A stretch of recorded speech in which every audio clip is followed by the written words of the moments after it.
முன்னெடுக்கிறோம். இதையும் தாண்டி நீங்க பாருங்க, ஆட்சி அதிகாரம் மாண்புமிகு தமிழ்நாடு முதலமைச்சர் கையில் தான் இருக்கு. ஆனா இன்னைக்கு எல்லா டிஸ்ட்ரிக்ட் கலெக்டர்ஸும் மீட்டிங் போட்டு இந்தியன் தேர்தல் ஆணையம் சொன்ன உடனேயே இன்னைக்கு இந்த பணியை தொடங்கிட்டாங்க. இந்த பணி இப்போ ஒரு வாரமா நடந்துகிட்டு இருக்கு. எல்லா இடங்களிலும் குழப்பம், எல்லா இடங்களிலும் ஒரு சரியான புரிதலோ தெளிவோ அதிகாரிகளுக்கும் இல்லை. போதுமான இந்த பணியை செய்வதற்கு அதிகாரிகளுக்கு பயிற்சியே கிடையாதுங்க. பயிற்சி அளிக்கல. பயிற்சி அளிக்காத போது அதிகாரிகள் மட்டும் எப்படி சரியானவர்களை கண்டுபிடிப்பாங்க?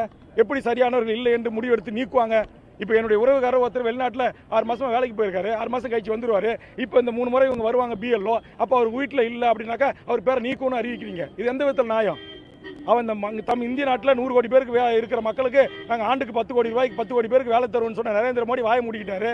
தமிழ்நாட்டில் மட்டுமே 1 கோடி பேர் படிச்சுட்டு வேலை வாய்ப்பு இல்லாமல் வேலை பதிவு செஞ்சுட்டு காத்துக்கிட்டு இருக்கிறான். அப்படிப்பட்ட இளைஞன் மானத்தோடு உழைச்சி அவன் போய் மலேசியாவில், சிங்கப்பூரில், துபாயில், அமெரிக்காவில் வேலை செய்கிறான். அவன் வேலை செய்யும் போது அவன் வீட்டுக்கு வந்துட்டு இவரை நான் ஆய்வு செய்ய வந்தேன், அப்போது இவர் இங்கு இல்லை, அதனால் இவரை வாக்காளர் பட்டியலிருந்து நீக்கிறேன், அதற்கான சான்று ஆவணங்களை கேட்டேன், அவர் வயதான தாய் தர மறுத்து விட்டார், நான் என்ன செய்வேன் என்று நீக்கிவிட்டால் அப்போ இந்திய நாட்டுடைய வாக்குரிமை அந்த குடிமகனுக்கு பறிபோகிறது அல்லவா? அப்போ இதுக்கு என்ன மாற்று திட்டம் இருக்கு?